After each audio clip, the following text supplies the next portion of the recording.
Hello students, O2 IAS academy के channel पे आपका बहुत बहुत स्वागत है। इस वीडियो में हम लोग एनालाइज करेंगे हिमाचल प्रदेश का इकोनॉमिक सर्वे। ये पहला लेक्चर होने वाला है और इसमें हम लोग जो फर्स्ट 3 चैप्टर्स हैं उनका एग्जाम पॉइंट ऑफ व्यू से टोटल मैं एनालिसिस आपको बताऊंगा। देखिए, एनालिसिस की जहां तक बात है तो इन चैप्टर्स को लेके मैं एक घंटे का वीडियो भी बना सकता हूँ, लेकिन हमारा जो मेन मोटिव रहता है वो ये है कि कॉस्ट बेनिफिट का जो रेशियो है वो ठीक रहना चाहिए, तभी आप एज अ स्टूडेंट उससे लाभ उठा सकते हैं। अगर हम लोग पिछले साल के पेपर की बात करते हैं, जो कि मैं HAS की बात करता हूँ, वहां से एक नया ट्रेंड देखने को मिल रहा है। वो ये है कि इन्होंने जो भी हिमाचल जीके के क्वेश्चंस थे वो डायरेक्टली उनमें से 7 से 8 क्वेश्चन जो है इकोनॉमिक सर्वे की lines as it is copy करी हुई थी, और वो ज्यादातर चीजें फैक्ट से रिलेटेड थी। इकोनॉमी के जो फैक्ट आते हैं उनसे रिलेटेड थी, लाइन बाय लाइन इन्होंने कॉपी किया था। अब एक चैप्टर पे मैं 1 घंटे 2 घंटे की वीडियो भी बना सकता हूं, उसकी हर एक बात समझा सकता हूं, लेकिन आप लोग एस्पायरेंट हो, आप इकोनॉमिस्ट नहीं हो, ना ही आपको बनना है। तो कम से कम समय में जो चीजें एग्जाम रेलेवेंट हैं उनको हम लोग पढ़ने की कोशिश करेंगे। आपको एक फ्री सलाह दे रहा हूं, वो ये है कि जब भी इकोनॉमिक सर्वे का रिवीजन करने बैठो, या अब भी आप मेरी वीडियो साथ देखते हुए भी ये काम कर सकते हो, इकोनॉमिक्स को पॉज करके इकोनॉमिक सर्वे का प्रिंट आउट ले लीजिए। उसको सारे चैप्टर पढ़ने नहीं है, लेकिन जो इंपॉर्टेंट फैक्ट्स मैं बता रहा हूं उनको हाईलाइट करना है, क्योंकि अगर पिछली बार की तरह पेपर कॉपी पेस्ट बनाया तो वो एज इट इज स्टेटमेंट्स उठा के वहां पे डालेंगे।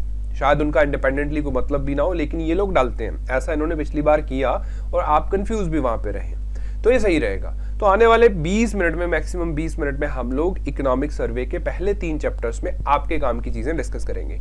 आफ्टर दैट हम लोग चैप्टर वाइज आगे बढ़ते जाएंगे, और इसके बाद जो भी हमारी वीडियोस आएंगी उनमें मैं खुद ही पहले चैप्टर वाइज ही हाईलाइट कर लेंगे। हम जो लाइन ने ये उठा के पेपर में डाल सकते हैं उनको हाईलाइट कर देंगे, वही पढ़ लेना, आपके लिए काफी रहेगा। प्री मेंस दोनों की बात हम लोग कर लेंगे। पहले जो 3 चैप्टर हैं उन पे जाने से पहले 2 काम करने हैं आपने। एक, सब्सक्राइब और बेल आइकन दबा दीजिए, सब्सक्राइब का बटन और बेल आइकन का बटन। दूसरा ये है कि HP नायब तहसीलदार का जो एग्जाम है वो 15 मई को होने वाला है। लगभग 60 दिन बचे हैं, तो हर एक दिन एक टेस्ट प्रैक्टिस करना काफी अच्छा माना जाता है जब भी प्रिपरेशन की बात है। तो उसके लिए O2 IAS एकेडमी ने नायब तहसीलदार पावर बैंक लॉन्च किया है, जिसमें 5000 से ज्यादा क्वेश्चन है, 50 टेस्ट हैं। तो आने वाले 50 दिन यानी कि पेपर से करीब आसपास के दौरान आप हर दिन एक टेस्ट प्रैक्टिस कर सकते हैं, जिससे आपके सिलेक्शन के चांसेस बढ़ सकते हैं। अभी ये है कि ये पहले जो 500 स्टूडेंट्स हैं उनको सिर्फ ये 999 में मिल रहा है। O2 IAS एकेडमी की मोबाइल एप्लीकेशन पे ये कोर्स आपको मिल जाएगा। इस वीडियो के डिस्क्रिप्शन में भी इसकी इंफॉर्मेशन गिवन है। चलिए जी, पॉइंट पे आते हैं। देखिए, 16 चैप्टर है, इनके नाम तो नहीं मैं पढ़ के सुनाऊंगा। 16 में से जो पहले 3 चैप्टर्स हैं इनकी बात मैं आज करूंगा कि इनमें हमारे काम की चीजें क्या थी। आंकड़े ही हैं बेसिकली, कौन से आंकड़े याद करने हैं कौन से नहीं। तो ये 3 चैप्टर्स हम लोग डिस्कस करेंगे। पहला चैप्टर आता है हिमाचल प्रदेश की इकोनॉमी का ओवरव्यू। मैं आपसे उम्मीद नहीं करता कि आप सारे आंकड़े याद करें, लेकिन कुछ इंपॉर्टेंट चीजें हैं जो पेपर में एज इट इज उठाई जा सकती हैं, उनको 2-3 बार देखेंगे तो याद हो जाएंगे।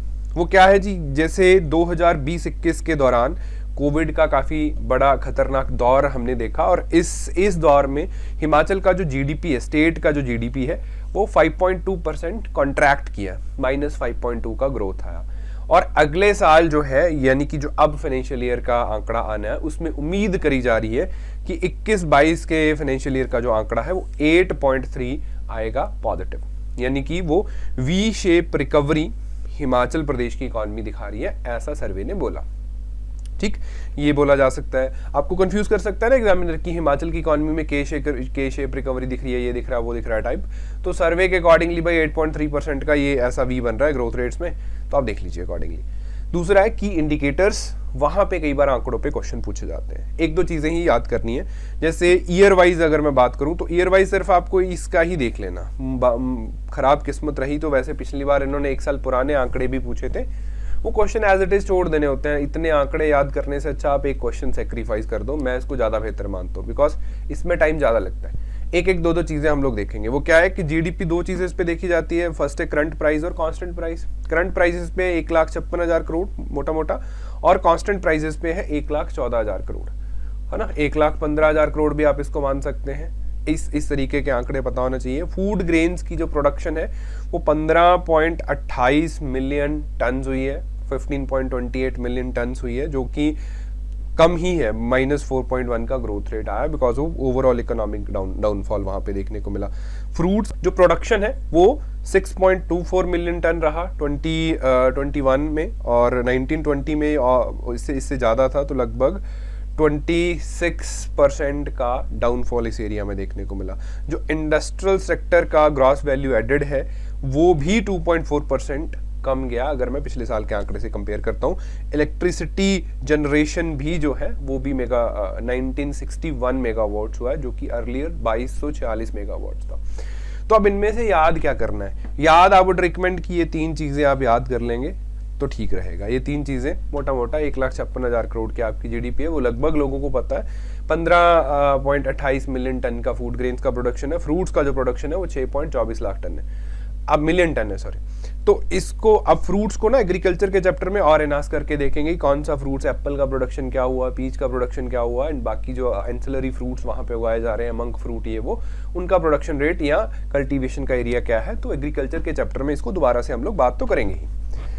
अगर और भी सेक्टोरल वाइज देखना है तो परसेंटेज चेंज पे कई बार आ जाता है कि सबसे कम जो ग्रोथ रेट है या सबसे डी ग्रोथ किस सेक्टर में ज़्यादा देखने को मिली इस साल में। तो 20-21 की अगर बात करें, वो कोविड ईयर्स की बात करें, बड़ा ही प्रिडिक्टेबल बात है कि ट्रेड, होटल एंड रेस्टोरेंट्स का जो एरिया है वो -22 की डी ग्रोथ यहाँ पे देखने को मिली हमें। अर्लियर ये ग्रोथ में ही चला करते थे, लेकिन इन दिनों में माइनिंग क्वेरिंग भी माइनस में गया, मैन्युफैक्चरिंग लगभग 0 के पास था, इलेक्ट्रिसिटी भी माइनस में जाता है, ट्रांसपोर्ट, स्टोरेज, कम्युनिकेशन सर्विसेज ये भी पूरा टर्शियरी सेक्टर ही था, पब्लिक एडमिनिस्ट्रेशन, डिफेंस तो ठीक है, लेकिन बाकी जो सर्विसेज है वो माइनस में चली गई। ओवरऑल अगर देखते हैं तो 0.4-0.8 का जो डी ग्रोथ है जीवीए में बेसिक प्राइस में हमें देखने को मिला।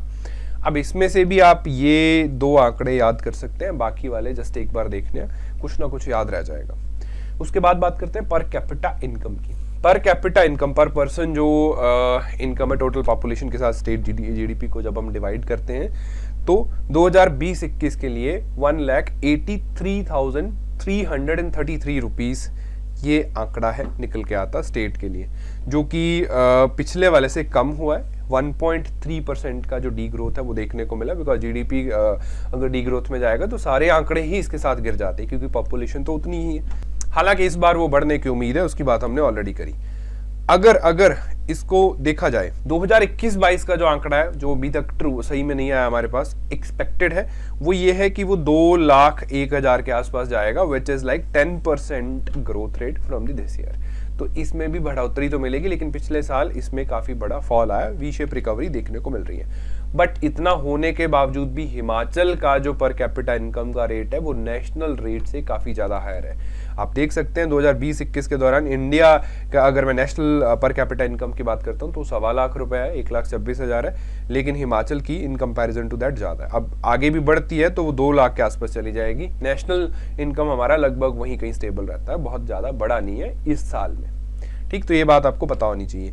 दूसरा, अब यही था पहले चैप्टर में, मोटी मोटी बातें यही है, इसके बाद मैं जितनी मर्जी बातें घुमा लूं, लेकिन पेपर में अगर आंकड़े आते हैं तो इन चीजों पे क्वेश्चन पूछे जाएंगे। बाकी जो चीजें हैं वो हम लोग आने वाले सब्सिक्वेंट चैप्टर्स में बार बार करेंगे, तो आपको वहां से लाभ होगा, है ना। रिपीटेटिव टास्क से बचने के लिए हम लोग समय बचा रहे हैं। दूसरा है स्टेट की इकोनॉमी, पब्लिक फाइनेंसेस, टैक्सेशन के आंकड़ों पर कई बार क्वेश्चन पूछ लिया जाता है। तो पहला आता है जीडीपी का ब्रेकअप, वो वाला ब्रेकअप नहीं, सिंपल वाला कि तोड़ के देख लिया कि कितनी जीडीपी कहां से आ रही है। अगर 1,56,000 करोड़ रुपए आ रहा है तो कौन सा कहां से आ रहा है और किस सेक्टर का कितना कंट्रीब्यूशन है। अब पैसों में नहीं, हम इसे परसेंटेज में अच्छे से याद कर सकते हैं। जैसे ये प्राइमरी सेक्टर है, ये आंकड़ा इंपॉर्टेंट रहेगा, यही पूछते हैं, या पुराने पे आए तो तो अप्रॉक्सीमेशन पे हम लोग आंसर कर ही सकते हैं। एग्रीकल्चर जो है वो स्टेट जीडीपी में 13.61% कंट्रीब्यूट कर रहा है, मैन्युफैक्चरिंग 41.71% कंट्रीब्यूट कर रहा है, एंड जो सर्विस सेक्टर है वो 44.68% कंट्रीब्यूट कर रहा है।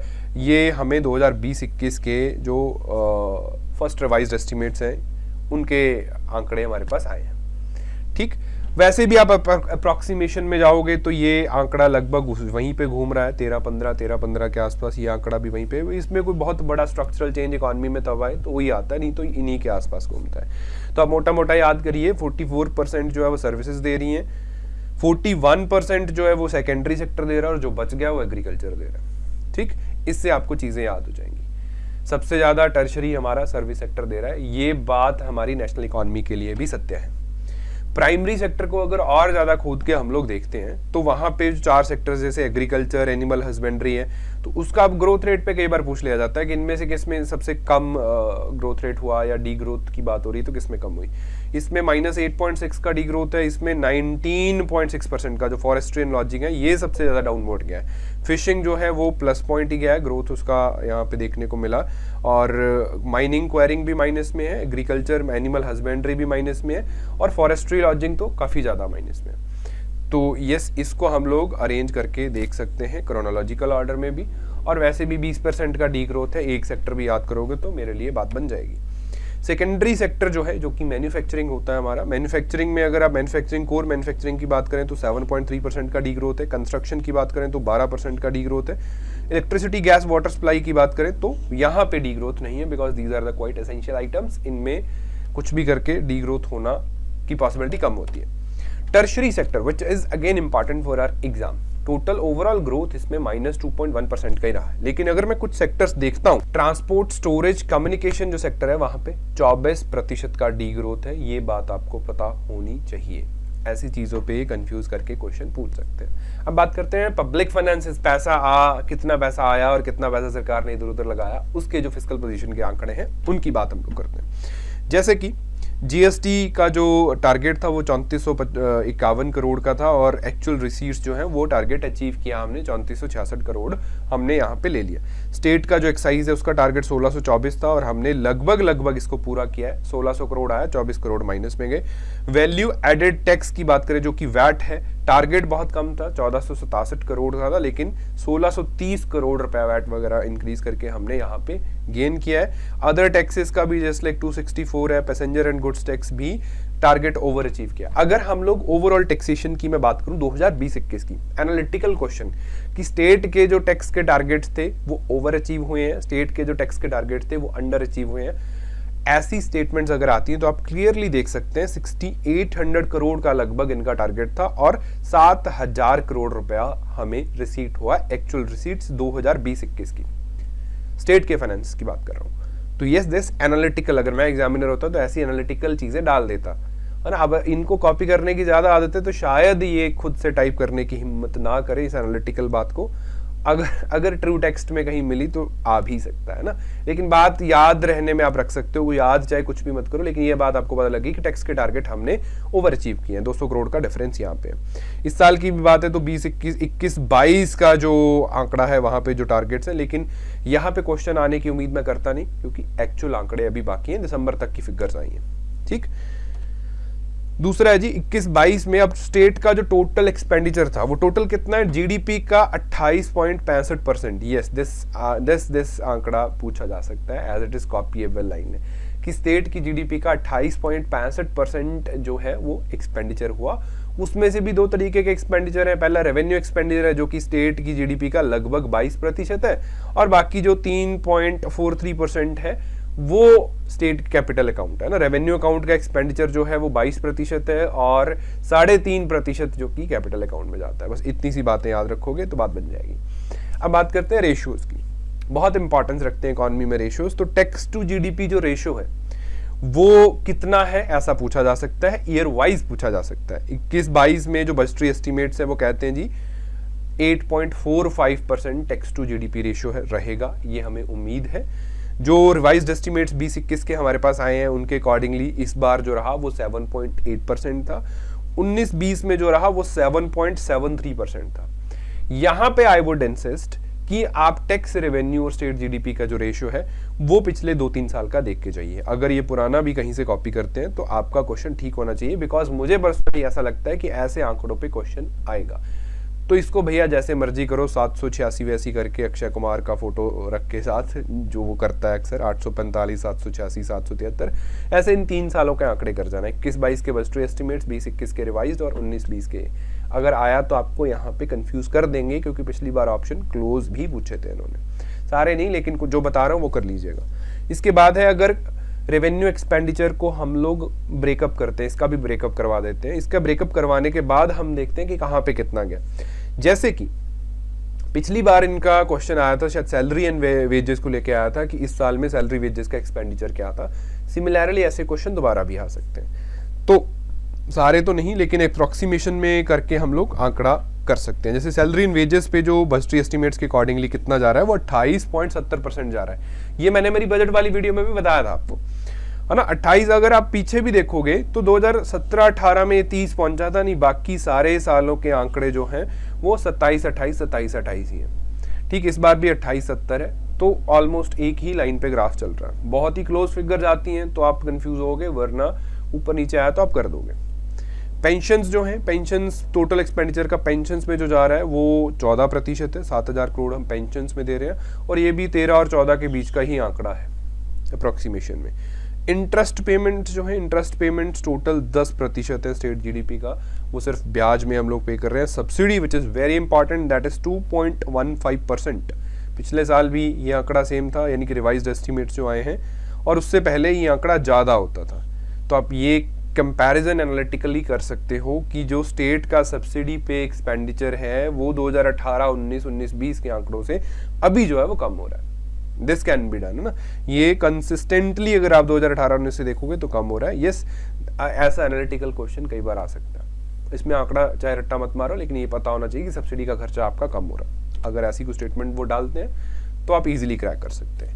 अब डेट की पोजीशन की बात करें, कोई ज़्यादा जरूरत नहीं है इसको याद करने की। बस इंटरनल टोटल जो पब्लिक डेट है वो 40,000 करोड़ का है। हालांकि ये जो असली आंकड़ा है, ये मैंने बजट के साथ आपको पढ़ाया था, वहां से इसको रेफर करिएगा। डेट पोजीशंस में नॉर्मली इतने आंकड़े आप याद नहीं कर पाओगे, आ भी गया तो छोड़ने के चांसेस है, रेयरेस्ट ऑफ रेयर होगा अगर यहाँ से क्वेश्चन आता है। इंस्टेड ऑफ दैट जो मेरी बजट वाली वीडियो है वहाँ पे मैंने 2-3 चीज़ें आपको बताई थी, उनको याद कर लीजिएगा, दैट वुड बी ग्रेट, है ना। फिस्कल डेफिसिट कितना होता है इस साल का, प्राइमरी डेफिसिट कितना है, इंटरेस्ट पेमेंट्स में कितना पैसा जा रहा है, दिस एंड दैट, तो उससे काम बन जाएगा। एक छोटी सी बात आपको याद करनी है, वो है that as a percentage of GDS, state की जो जीडीपी है वो कितना है, 35% है। दैट्स इट, बाकी रहने देना, हो ना पाएगा आपसे, हो जाए तो बहुत अच्छी बात है जो लोग याद करने लायक है, लेकिन मैं रिकमेंड करता हूँ 35.25 आपको पता होना चाहिए, बाकी कोई बात नहीं। लास्ट चैप्टर 3-4 मिनट, वो ये है कि रिकवरी कैसे हुई, कोविड-19 का इम्पैक्ट और रिकवरी पे क्या चीज़ें थी। ऐसे आंकड़े भी इकोनॉमिक सर्वे ने दिए हैं, कितने लोग एक्टिव थे, कैसा काफ़ी बुरे तरीके से हिट हुआ था स्टेट, लेकिन आपको याद नहीं करने। इट हैज़ गॉन नाउ, अभी उसके बाद मल्टीपल वेव्स आ रही हैं, तो इस ऐसे क्वेश्चंस की उम्मीद मैं नहीं करता हूँ। एक बार रिव्यू कर लेना, लेकिन याद मत करना। ट्विन शॉक हुआ इकॉनमी में, यानी कि डिमांड साइड शॉक भी था, सप्लाई साइड शॉक भी था। सप्लाई साइड क्या था जी, लेबर नहीं आई, लेबर सप्लाई शॉक रहा। दूसरा, सप्लाई चेन्स में डिसरप्शंस रहे, है ना। मैन्युफैक्चरिंग के लिए सप्लाई चेन्स इंटैक्ट चलना, प्रोडक्शन के लिए लेबर का होना बहुत जरूरी है। तो ये दो चीज़ें हैं जो सप्लाई साइड शॉक देती रही। और डिमांड साइड क्या है, लोगों के पास पैसा कम गया तो उनकी इन्वेस्टमेंट्स कम हुई, कंजप्शन पे उन्होंने रैशनलाइज करी चीज़ों को, फालतू चीज़ें नहीं आई, टूरिस्ट नहीं आए, सर्विसेज का एक्सपेंडिचर जो है वो लोगों ने नहीं किया। नॉन इसेंशियल आइटम्स, जब भी जेब में पैसा कम होता है ना, तो सबसे पहले हम लोग नॉन इसेंशियल आइटम्स ही कट करते हैं। तो जब ओवरऑल शॉक आया तो नॉन एसेंशियल आइटम्स की जो डिमांड है वो कम होगी, इस वजह से ट्विन शॉक जो है वो इकोनॉमी को लगा। अब अगर इसको क्वांटिफिएबली देखते हैं कि टोटल अगर शॉक आया तो किस सेक्टर पे कितना आया, उसके लिए ऐसी ग्राफिकल रिप्रेजेंटेशंस वहां पे गिवन है। वो क्या है कि फॉरेस्ट्री एंड लॉजिंग, ये मैंने आपको ऑलरेडी भी बताया कि -12 का डीग्रोथ आया, और -19.6% का डीग्रोथ आया, लिव स्टॉक में 12.4% का डीग्रोथ आया। बाकी सारे एस्पेक्ट्स पे लोग काम कर रहे थे।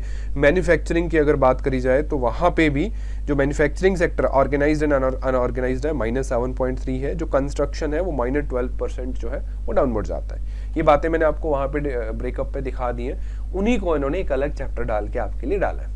तो अकॉर्डिंगली इनको देख लीजिएगा, कुछ चीज़ें एक 2 आंकड़े जो आपको याद रह सके कर लेना, बाकी ज़्यादा मत्थापच्ची मत करना है इस पर। जो मैंने इंपॉर्टेंट बताया वो ये जरूरी चीज़ है कि टूरिस्ट फ्लो के बारे में आपको पता होना चाहिए कि कितना ड्रॉप किया। 2020 में इट वॉज -81% जो था वो ईयर ऑन ईयर, बिल्कुल पूरा साल तो बंद रहा हमारी वजह से। उसके बाद नेक्स्ट ईयर का जो ग्रोथ है दैट इज +75। ये दो जो वी शेप है, इन आंकड़ों पे जरूरी है, वो आपको पता होना चाहिए। अब स्टेट ने क्या किया, ये तो था एडवर्स इम्पैक्ट जिनको हमने 2-3 बार देखा। स्टेट ने क्या किया, स्टेट ने लगभग 150 करोड़ रुपए का रिलीफ दिया in the form of token taxes, in the form of जो स्पेशल रोड टैक्स है, पैसेंजर गुड्स टैक्स है, इनमें स्टेट ने डिफरेंट एरियाज में वर्स्ट हिट जो सेक्टर्स थे, जैसे ट्रांसपोर्ट सेक्टर है, उनको रिलीफ प्रोवाइड करने की कोशिश करी। जो हमारे हॉस्पिटैलिटी रीजन है, ये भी सर्विसेज में सबसे बुरे तरीके से इम्पैक्ट हुए थे। इनके जो वर्किंग कैपिटल का इंटरेस्ट है, उनका इंटरेस्ट सबवेंशन कर दिया, ब्याज सरकार ने अपनी तरफ से दे दिया। तो 75% का पहले साल का जो इंटरेस्ट सबवेंशन है वो गवर्नमेंट ने अपनी तरफ से इन लोगों को प्रोवाइड किया। अपार्ट फ्रॉम दैट, टोटल अगर स्टेट के एनुअल क्रेडिट प्लान की मैं बात करूं जो कि कोविड के लिए लेके आए थे, वो 23,000 करोड़ था। 23,625 करोड़ रुपए का प्लान स्टेट लेके आया था, क्रेडिट प्लान स्टेट के लिए, जिसमें से लगभग 22,110 करोड़ जो है वो एलोकेट कर दिया गया। किसको एलोकेट करा? जो हमारे प्राइमरी सेक्टर्स हैं, if you look at agriculture, allied, MSME, education, housing, इन लोगों को दे दिया। और जो प्रधानमंत्री गरीब कल्याण योजना के अंडर कवर नहीं हो रहे थे और उनमें फैमिली मेंबर में किसी की मृत्यु हुई है, तो उनको 30 लाख करोड़ रुपए का इंश्योरेंस कवर स्टेट ने दिया अपनी जेब से। तो ये सारा काम था जो हिमाचल की सरकार ने रिकवरी के लिए किया। और ये वो काम है जो आपको इन 3 चैप्टर्स में करना है अपनी पेपर की तैयारी के लिए, है ना। अब रिवीजन के लिए आपने यही काम करना है कि जब भी इसको दोबारा वीडियो को देखो, प्रिंट आउट 3 चैप्टर्स रखिए अपने सामने और लाइन बाय लाइन हाईलाइट कर लेना। एक पेज पे 3-4 लाइनें जो कॉपी किए जाने लायक है, उनको पढ़ोगे, बार बार रिवाइज करोगे। इनमें से 30% आंकड़े भी आपको याद होंगे, आपका एमसीक्यू का पर्पस पूरा हो जाएगा। मेंस में तो ऐसी बातें कोई पूछता नहीं है, एमसीक्यू पर्पस से आपको तंग ना करें, 1 या 2 क्वेश्चन यहाँ से पूछे जा सकते हैं। इससे बड़ा वेटेज इसका है नहीं। आने वाले चैप्टर वाकई इंपॉर्टेंट रहेंगे, उनकी बात हम लोग अकॉर्डिंगली करते रहेंगे, ठीक है। So that's all for the video today. Like वाइक कर देना या सब्सक्राइब वगैरह का बटन दबा लेना, हमारे डिजिटल मार्केटिंग वाले तंग करते हैं हमें, तो अकॉर्डिंगली देख लीजिएगा यार थोड़ा। ऑल द बेस्ट, अगली वीडियो में दोबारा मिलते हैं।